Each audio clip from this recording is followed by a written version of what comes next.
ఈయన ఎక్కడుంటే అక్కడ వివాదాలే. ఈయన పేరు చెబితే దుర్మార్గాలే గుర్తొస్తాయి.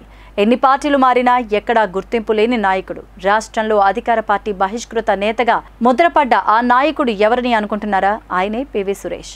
పారిశ్రామిక ప్రాంతమైన జీవీఎంసీ 60వ వార్డు కార్పొరేటర్ మాత్రమే. కానీ ఎమ్మెల్యేలు, మంత్రులు అంతా హవా ఆయనకే సొంతం.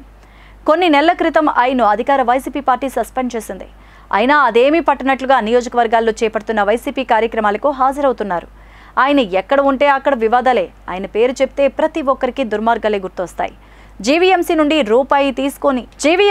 రూపాయి జీతం తీసుకుంటానని చెప్పి అప్పట్లో సంచలనం రేపారు. కానీ వార్డులో ఎక్కడ అనధికార నిర్మాణం జరిగినా అక్కడ పివి సురేష్ వాలిపోతారు. లక్షల్లో డిమాండ్ చేసి తన పబ్బం గడుపుతూ ఉంటారు. పేరుకు మాత్రం హుందాతనం అంటూ తనకు నచ్చిన వారికి అందలం ఎక్కించి తన విజయం కోసం కష్టపడ్డ వారిని అట్టడుక్కు తొక్కే నైజం ఉండడంతో పార్టీలు ఎన్ని మారినా అతని తీరు మాత్రం మారలేదు. గతంలో జనసేనలో ఉండి తన ప్రాపకం కోసం వైసీపీలో చేరి కార్పొరేటర్గా నెగ్గిన తర్వాత తన గెలుపుకు సహకరించిన వారిని నడి రోడ్డుపై అవమానం పాలు చేసిన ఘనత పివి సురేష్ సొంతం. వైసీపీ నుంచి బయటకు తరిమేసిన బయట వేరే పార్టీలో చేర్చుకునే దిక్కు లేకపోవడంతో వైసీపీ పంచన చేరేందుకు ప్రయత్నాలు సాగిస్తున్నాడు. ఇప్పటికైనా అతని ఆగడాలకు అడ్డుకట్ట వేయాలని, లేని పక్షంలో అధికార పార్టీకి ఎదురు దెబ్బేనంటూ అంటున్నారు వార్డు ప్రజలు.